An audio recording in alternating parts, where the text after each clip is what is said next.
ኢትዮጵያ አዝናለች። ትልቅ ልጇን አጣች። እጅግ አሳዛኝ መሪር መርዶ ተሰምቷል። በዝርዝር ይቀርባል።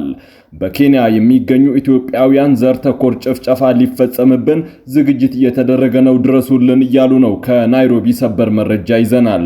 መከላከያ ሰራዊቱ አደገኛ የተባሉ መሳሪያዎቹን ማሰማራቱን አስታውቋል። ሰፋ ያለ መረጃ ይዘንበታል። ጀርመን ለኢትዮጵያ የሰላም ግንባታ ጥረትና ለፕሪቶሪያ ስምምነት ያላትን ድጋፍ በውጭ ጉዳይ ሚኒስትሯ በኩል አረጋግጣለች። በቅድሚያ የሚዳሰሰው ርዕሰ ጉዳይ ነው። ክቡራትና ክቡራን የጥበብ ሚዲያ ቤተሰቦች በዛሬው ቆይታችን እነዚህንና ሌሎችንም ሀገር አቀፍና ዓለም አቀፍ መረጃዎችን በዝርዝር ወደ እናንተ እናቀርባለን። ጥበብ ሚዲያ በጋዜጠኞች የተመሰረተ ሚዛናዊና ተአማኒ መረጃዎችን በየዕለቱ የሚያደርሳችሁ ገለልተኛ ሚዲያ ተቋም ነው። ለቤቱ አዲስ የሆናችሁ ሰብስክራይብ በማድረግ የደወል ምልክቷን በማብራት የቤቱ አባል ትሆኑ ዘንድ በታላቅ ትህትና እንጋብዛለን። በቅድሚያም የዕለቱን የቢዝነስ ዘገባዎች አስቀድመን ወደ ዝርዝር ዘገባዎቹ እናልፋለን። ዛሬ በኢትዮጵያ ንግድ ባንክ አንድ የአሜሪካን ዶላር 151 ብር ከ6 ሳንቲም ተገዝቶ 154 ብር ከ6 ሳንቲም ይሸጣል። ፓውንድ ስተርሊንግ 198 ብር ከ3 ሳንቲም ተገዝቶ 202 ብር ከ3 ሳንቲም እየተሸጠ ነው። የአውሮፓ ዩሮ 176 ብር ከ5 ሳንቲም ተገዝቶ 180 ብር እየተሸጠ ነው። የስዊዝ ፍራንክ 184 ብር ከ9 ሳንቲም ተገዝቶ 188 ብር ከ6 ሳንቲም ይሸጣል። የኩዌት ዲናር 484 ብር ከ6 ሳንቲም ተገዝቶ 494 ብር ከ2 ሳንቲም እየተሸጠ ነው። የቻይና ዩዋን 21 ብር ተገዝቶ 22 ብር እየተሸጠ ሲሆን የተባበሩት አረብ ኤሚሬቶች ድርሃም 41 ብር ከ2 ሳንቲም ተገዝቶ 42 ብር ከ1 ሳንቲም ይሸጣል። የሳውዲ ሪያል 40 ብር ከ4 ሳንቲም ተገዝቶ 41 ብር ከ2 ሳንቲም እየተሸጠ ነው። ጀርመን ለኢትዮጵያ ሰላምና ግንባታ ጥረት ለፕሪቶሪያው ሰላም ስምምነት ያላትን ድጋፍ በውጭ ጉዳይ ሚኒስትሯ በኩል አረጋገጠች። የጀርመን የውጭ ጉዳይ ሚኒስትር ዮሐን ዋልዴፍ በአዲስ አበባ ከኢትዮጵያ የውጭ ጉዳይ ሚኒስትር ጌዲዮን ጢሞቴዎስ ጋር ባደረጉት ውይይት ጀርመን ለኢትዮጵያ የሰላም ግንባታ ጥረትና ለፕሪቶሪያ ሰላም ስምምነት ሙሉ ትግበራ ያላትን ድጋፍ በድጋሚ አረጋግጠዋል። በአዲስ አበባ የሚገኘው ጀርመን ኤምባሲ ባወጣው መግለጫ ዋልዴፍና ጌዲዮን በጀርመን እና ኢትዮጵያ መካከል ለ120 ዓመታት የዘለቀውን የዲፕሎማሲ ግንኙነት ይበልጥ ማጠናከር አስፈላጊ መሆኑን አጽንኦት መስጠታቸውን ጠቁመዋል። ዋልዴፍ ጀርመን በኢትዮጵያና በሰፊው የአፍሪካ ቀንድ ቀጠና ውስጥ መረጋጋትና እርቅ ዘላቂ ሰላምን ለመደገፍ ያላትን ቁርጠኝነትም ገልጸዋል። ይህ ጉብኝት ዋልዴፍ ሚያዝያ 2017 ወደ ስልጣን ከመጡ በኋላ ከሰሃራ በታች ባሉ የአፍሪካ ሀገራት ያደረጉት የመጀመሪያው ሲሆን ይህም ኢትዮጵያን ለጀርመንና ለአውሮፓ ያላትን ስትራቴጂካዊ ጠቀሜታ የሚያሳይ መሆኑን ኤምባሲው ገልጿል። የጀርመን ኤምባሲ በመግለጫው እንዳሳወቀው ዋልዴፍ ከጠቅላይ ሚኒስትር አብይ አህመድ ጋር ውይይት ያደረጉ ሲሆን ሁለቱ ወገኖች በተለይም ኢትዮጵያ በአፍሪካ ቀንድ ሰላምና መረጋጋትን ለማስፈን የምትጫወተውን ሚና በተመለከተ አጋርነታቸውን ይበልጥ ለማሳደግ መስማማታቸውን አመላክተዋል። የአሜሪካ ምክትል የውጭ ጉዳይ ሚኒስትር ኢትዮጵያን ሊጎበኙ ነው። ከጠቅላይ ሚኒስትር አብይ አህመድና ከአፍሪካ ህብረት ሊቀመንበር ጋር ይመክራሉም ተብሏል። የአሜሪካው ምክትል የውጭ ጉዳይ ሚኒስትር ክሪስቶፈር ላንዳው ከጥር 16 እስከ ጥር 24 2018 በምስራቅ አፍሪካ የሚያደርጉት ጉብኝት አካል ወደ ሆነችው ኢትዮጵያ እንደሚያቀኑ የአሜሪካ የውጭ ጉዳይ ሚኒስትር መስሪያ ቤት አስታውቋል። ምክትል የውጭ ጉዳይ ሚኒስትሩ በጉዟቸው በግብጽ፣ ኬንያና ጅቡቲ ጉብኝት እንደሚያደርጉ ተገልጿል። የውጭ ጉዳይ ሚኒስትር መስሪያ ቤቱ ባወጣው መግለጫ መሰረትም ላንዳው ወደ አዲስ አበባ የሚያቀኑት ከአሜሪካ የአፍሪካ እዝ አዛዥ ሜጀር ጀነራል ዳግቪን አርኤም አንደርሰን ጋር በመሆን ነው።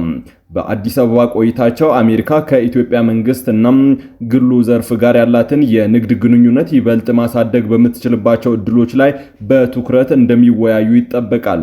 ምክትል የውጭ ጉዳይ ሚኒስትሩ ከጠቅላይ ሚኒስትር አብይ አህመድ እና ከሌሎች ከፍተኛ የመንግስት የሥራ ኃላፊዎች ጋር በሚወያዩበት ወቅት በዋናነትም ቀጠናዊ ሰላምና ጸጥታን በሚመለከቱ ጉዳዮች ላይ እንደሚመክሩ ነው መግለጫው ያመላከተው። በተጨማሪም ከአፍሪካ ህብረት ሊቀመንበር መሐመድ አሊ የሱፍ ጋር ተገናኝተው ሰላምን ማስፈን፣ የንግድ ትብብርን ማስፋትና አህጉራዊ ሰብአዊ ቀውሶችን መፍታት በሚቻልባቸው የጋራ አጀንዳዎች ላይ ይወያያሉ ተብሏል። ላንዳው ጉዟቸውን የሚጀምሩት በግብጽ ካይሮ ሲሆን በግብጽ ኢንቨስት እያደረጉ ካሉ የአሜሪካ ኩባንያዎች ከሀገሪቱ ባለስልጣናትና በኢኮኖሚ ትብብር በቀጠናዊ ተግዳሮቶች ዙሪያ ይመክራሉ ተብሏል። በመቀጠልም በናይሮቢ ከኬንያ ባለስልጣናት ጋር በንግድና በጸረ ሽብር ትብብር፣ ኬንያ በሃይቲ ዓለም አቀፍ የሰላም ማስከበር ጥረት ስላላት ሚና እንደሚወያዩም ታውቋል። በቀጣይነትም ወደ አዲስ አበባ በመምጣት የመጨረሻ መዳረሻቸውን በጅቡቲ የሚያደርጉ ሲሆን ከሀገራቱ መሪዎች በጸጥታና በንግድ ግንኙነት ዙሪያ ንግግር ያደርጋሉ ነው የተባለው። የውጭ ጉዳይ ሚኒስቴር መስሪያ ቤቱ እንደገለጸው ላንዳው በጉብኝታቸው ወቅት የፕሬዝዳንት ዶናልድ ትራምፕን ቅድሚያ የሚሰጣቸው ጉዳዮች ማለትም የንግድ ሚዛንን ማስተካከል፣ ምቹ የንግድ ሁኔታን መፍጠር እንዲሁም የሰላምና ደህንነት አጀንዳዎች ላይ ትኩረት ያደርጋሉ ነው የተባለው። በሰሜን ምስራቅ ኬንያ ማንዴራ ግዛት የሚኖሩ ኢትዮጵያውያን አካባቢውን በአስቸኳይ ለቀው ካልወጡ ትገደላላችሁ የሚል ማስጠንቀቂያ እንደተሰጣቸው ተናገሩ። ስማቸው እንዳይገለጽ የጠየቁ በማንዴራ ግዛት የሚኖሩ ኢትዮጵያውያን ስደተኞች ሕይወታችን አደጋ ላይ ወድቋልም ሲሉ ገልጸዋል። በኬንያ የኢትዮጵያ ኤምባሲ በበኩሉ ጉዳዩን እየተከታተለ እንደሚገኝ አስታውቋል። አንደኛው የሁለት ልጆች አባት ሲሆን በማንዴራ ለ8 ዓመት መኖሩን ተናግረዋል። ሞተር ገዝተን ሆቴል ከፍተን እየሰራን ነበር። መነሻቸውን አናውቅም፣ ግን ኢትዮጵያዊ የሆኑ ሁሉ ይውጡልን እያሉ ነው ሲል ተናግረዋል። ኢትዮጵያዊ ስደተኛ ይውጣ ብለው ቢተውን ጥሩ ነበር፣ ግን ዝም ብለው እያስፈራሩ ብር እየተቀበሉ ነው። በፖሊስ መኪና መጥተው ከታክሲ ውስጥ እያፈሱ እየወሰዱ ነው ብለዋል። በጣም ተቸግረናል ሲልም አክሏል። በርካታ ኢትዮጵያውያን በማንዴራ ግዛት በተለያዩ ስራዎች ላይ ተሰማርተው እንደሚኖሩ የሚናገሩት ነዋሪዎቹም የኢትዮጵያውያኑ ቁጥር እስከ 10,000 ይገመታልም ብለዋል። ኢትዮጵያውያንን አንፈልግም፣ ይውጡልን፣ ሀገራችንን እየወረሱ ነው ብለው ነው የተነሱት የሚለው ስደተኛው ስለ ጉዳዩ ማብራሪያ ለመጠየቅ ቢሞክሩም የሀገር ሽማግሌዎቹን ጠይቁ የሚል ምላሽ እንደተሰጣቸውም ገልጸዋል። ከኢትዮጵያውያኑ መካከል የተወሰኑት ወደ ሀገር ሽማግሌዎች ሲሄዱ ደግሞ እናንተን ማየት አንፈልግም፣ ሀገራችንን ለቃችሁ ውጡ እንደተባሉም አክሏል። በማንዴራ ግዛት በተደረጉ ስብሰባዎች ላይ የኢትዮጵያውያን ስደተኞችን በሞተር ሳይክል ማጓጓዝና የሆቴል ዘርፍ ላይ መሰማራታቸውን በመጥቀስ እኛ ምን ሰርተን እንብላ የሚል ቅሬታ መነሳቱን ገልጸዋል። በማንዴራ ግዛት ከሚኖሩ ኢትዮጵያውያን አብዛኞቹ ከወላይታ ዞንና ከኦሮሚያ ክልል የተለያዩ አካባቢዎች መሰደዳቸውን ነዋሪዎቹ ተናግረዋል።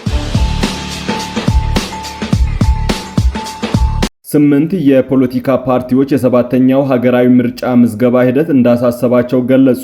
ፓርቲዎቹ ባወጡት መግለጫ ሰባተኛው ሀገር አቀፍ ምርጫ ሊካሄድ ወራት በቀሩበት በዚህ ሰዓት ገና የእጩዎች ምዝገባ ላይ እንዳሉ በመግለጽ በርካታ ተግዳሮቶች እየገጠማቸው እንደሚገኝም ገልጸዋል። 8ቱ ፓርቲዎች ካነሷቸው ችግሮች በቀዳሚነት የደቡብ ኢትዮጵያ ክፍልን የሚመለከት ሲሆን የደቡብ ኢትዮጵያ ክልል ፈርሶ ወደ 4 ክልሎች መካፈሉን አሳውቀዋል። ሲቀጥሉም ገዢው ፓርቲ በእያንዳንዱ የሲዳማ ምርጫ ክልል 10 እጩዎችን በጥቅሉ 90 እጩዎችን ማስመዝገቡንና እንደ ክልሎቹ መንግስት ውሳኔም በርካታ እጩዎችን ማስመዝገቡን ገልጸው ተቃዋሚ ፓርቲዎች ባላወቁት መንገድ ይህ መፈጸሙ የቦርዱን ገለልተኛነትና ተአማኒነት ጥያቄ ምልክት ውስጥ የሚከተው ነው ብለዋል። በሁለተኛነት የጠቀሱት ነጥብ ደግሞ የእጩዎችና የመራጮች ምዝገባ በዲጂታል ቴክኖሎጂ ለማካሄድ የሚያስችል ስርዓት ወይም ሲስተም መበልጸጉ ሲሆን ይህ በርካታ ችግሮች እንዳሉበትም አስታውቋል። መግለጫው ሲቀጥልም የሀገሪቱ አቅም ባልፈቀደበትና እንደ ሀገር ህዝባችን በቴክኖሎጂው ባልነቃበት ሁኔታ መንግስት ብቻ የደረሰበት የቴክኖሎጂ ሲስተም ለመስፈርትነት መጠቀም አግባብነት የለውም ያሉት ፓርቲዎቹ ይህ አሰራር ተቃዋሚ ፖለቲካ ፓርቲዎችን ከፉክክር በማስወጣት ህዝቡን አማራጭ አሳጥቶም ለመግዛት የታሰበ የፖለቲካ ሴራ ነው ሲል ገልጾታል። ይህንን መግለጫ ያወጡት ህብር ኢትዮጵያ ዲሞክራሲያዊ ፓርቲ፣ መላው የኢትዮጵያ አንድነት ድርጅት፣ ባልደራስ ለእውነተኛ ዲሞክራሲ ፓርቲ፣ ትብብር ለኢትዮጵያ አንድነት፣ አማራ ጊዮን ንቅናቄ፣ የኢትዮጵያ ህዝቦች አብዮታዊ ግንባር፣ የኢትዮጵያ ሶሻሊስት ዲሞክራሲያዊ ፓርቲና የወላይታ ብሔራዊ ንቅናቄ ናቸው። በኢትዮጵያ የሳይንስ ምርምር ታሪክ ውስጥ ጉልህ ስፍራ ያላቸው አንጋፋው ሳይንቲስት ፕሮፌሰር ለገሰ ወልደ ዮሐንስ ከዚች ዓለም በሞት ተለዩ። ፕሮፌሰር ለገሰ ሕይወታቸው ያለፈው በትላንትናው ዕለት በለገጣፎ ፎፓክ ሪል ስቴት በሚገኘው መኖሪያ ቤታቸው መሆኑን ከቤተሰቦቻቸው የተገኘው መረጃ ያመላክታል። እንደ አውሮፓውያን የዘመን አቆጣጠር በ1936 የተወለዱት ፕሮፌሰር ለገሰ የዶክተሬት ዲግሪያቸውን ከጀርመን ዳልባርግ ዩኒቨርሲቲ ያገኙ ሲሆን በአዲስ አበባ ዩኒቨርሲቲ ባዮቴክኖሎጂ ኢንስቲትዩት ውስጥ በምርምርና በመምህርነት ለረጅም ዓመታት አገልግሏል። ፕሮፌሰሩ በዓለም አቀፍ ደረጃ ዝናን ያጎናጸፋቸው በኢትዮጵያ የሚበቅለውን እንዶድ ተክልን በመጠቀም የብልሃርዚያ በሽታ የሚያስተላልፉ ቀንድ አውጣዎችን ለመቆጣጠር ባደረጉት ሳይንሳዊ ምርምር ነው። ይህ ግኝት ሀገር በቀል ዕውቀትን ከዘመናዊ ሳይንስ ጋር ያዋሃደ ለአፍሪካ የጤና ችግር አፍሪካዊ መፍትሄ ያመላከተ ተደርጎ ተወስዷል። በዚህ ድንቅ ሳይንሳዊ ምርምር ስማቸው እንደ አውሮፓውያን የዘመን አቆጣጠር በ1989 ዓለም አቀፉ የራይት ላይቭሁድ አዋርድ ወይም አልተርኔቲቭ ኖቬል በመባል የሚታወቀውን የክብር ሽልማት ከፕሮፌሰር አክሊሉ ለማ ጋር ለማሸነፍ በቅተዋል። የፕሮፌሰር ለገሰ ወልደ ዮሐንስ የቀብር ስነ ስርዓት በመካኒሳ ቅዱስ ገብርኤል ቤተክርስቲያን እንደሚፈጸም ቤተሰቦቻቸው አሳውቀዋል። የአስክሬን ሽኝታቸውን በለገጣፎ ከሚገኝ መኖሪያ ቤታቸው እንደሚነሳም ተገልጿል። ለቤተሰቦቻቸው፣ ለወዳጅ ዘመዶቻቸው፣ ለመላው ኢትዮጵያውያን መጽናናትን እንመኛለን። የመከላከያ ሎጂስቲክስ ዋና መምሪያ የታደሱ የሜካናይዝድ ትጥቆችን ወደ ስራ አስገባ። የፌድሪ መከላከያ ሎጂስቲክ ዋና መምሪያ ሙሉ የጥገና እድሳት ስራ የተከናወነላቸው በርካታ የሜካናይዝድ ትጥቆችን ወደ ስምሪትና ወደ ኃይል ማስገባት ስነ ስርዓት በድምቀት አከናውኗል። በዕለቱ በመገኘት የታደሱትን የጦር መሳሪያዎችንና የሜካናይዝድ ትጥቆችን የጎበኙት የጦር ኃይሎች ጠቅላይ ኤታማዦር ሹም ፊልድ ማርሻል ብርሃኑ ጁላ በመምሪያውና በጥገና ማዕከሉ ባለሙያዎች የተከናወኑ ተግባራትን በታላቅ አድናቆት ተመልክተዋል። ፊልድ ማርሻል ብርሃኑ በሰጡት መግለጫ የጥገና ማዕከሉ አመራሮችና አባላት የነበሩባቸውን ውስንነቶችን በመቋቋም የሰሩ ስራ ተአምር ተብሎ ሊገለጽ የሚችል መሆኑን ጠቅሰው ይህም የሰራዊታችንን ዝግጁነት ወደ ላቀ ደረጃ የሚያሸጋግር መሆኑን አረጋግጠዋል ነው የተባለው። ይህ የእድሳት ስራ የኢትዮጵያ መከላከያ አቅምን ከማሳደግ ባለፈ ሀገርን በቢሊዮን የሚቆጠር የውጭ ምንዛሬ ወጪ ከማዳኑም በላይ የራስን አቅም በማጎልበት ረገድ ትልቅ ማሳያ ሆኗልም ተብሏል። ቀደም ሲል ከአገልግሎት ውጪ ሆነው ተቀምጠው የነበሩና ከፍተኛ ጥገና የሚያስፈልጋቸው ትጥቆችን በሀገር ውስጥ ባለሙያዎችና በፈጠራ በታጀበ ዕውቀት ዳግም ወደ ስራ ማሰማራት መቻሉ የተቋሙን የውጭ ጥገኝነት ለመቀነስ የጀመረው ጉዞ ውጤት መሆኑን ተናግረዋል። ፊልድ ማርሻል ብርሃኑ አክለውም ይህ ስኬት ኢትዮጵያውያን በራሳቸው አቅም በፈጠራና በትጋት ከሰሩ የማይቻል የሚመስል ነገርን ሁሉ ማሳካት እንደሚችሉ ትምህርት የሰጠ ተግባር መሆኑን ገልጸው ለተሳተፉ ባለሙያዎችና አመራሮች ምስጋና አቅርበዋልም ነው የተባለው። ክቡራትና ክቡራን የጥበብ ሚዲያ ቤተሰቦች ለሰዓቱ የመራረጥናቸው ዘገባዎች በዚህ አብቅተዋል። ከኛ ጋር በመሆን መረጃን ከጥበብ ስለተከታተላችሁ ከልብ አመስግነን ተሰናበትን። ለቤቱ አዲስ የሆናችሁ ሰብስክራይብ በማድረግ የደወል ምልክቷን በማብራት የቤቱ አባል ትሆኑ ዘንድ በታላቅ ትህትና እንጋብዛለን። ሰላም።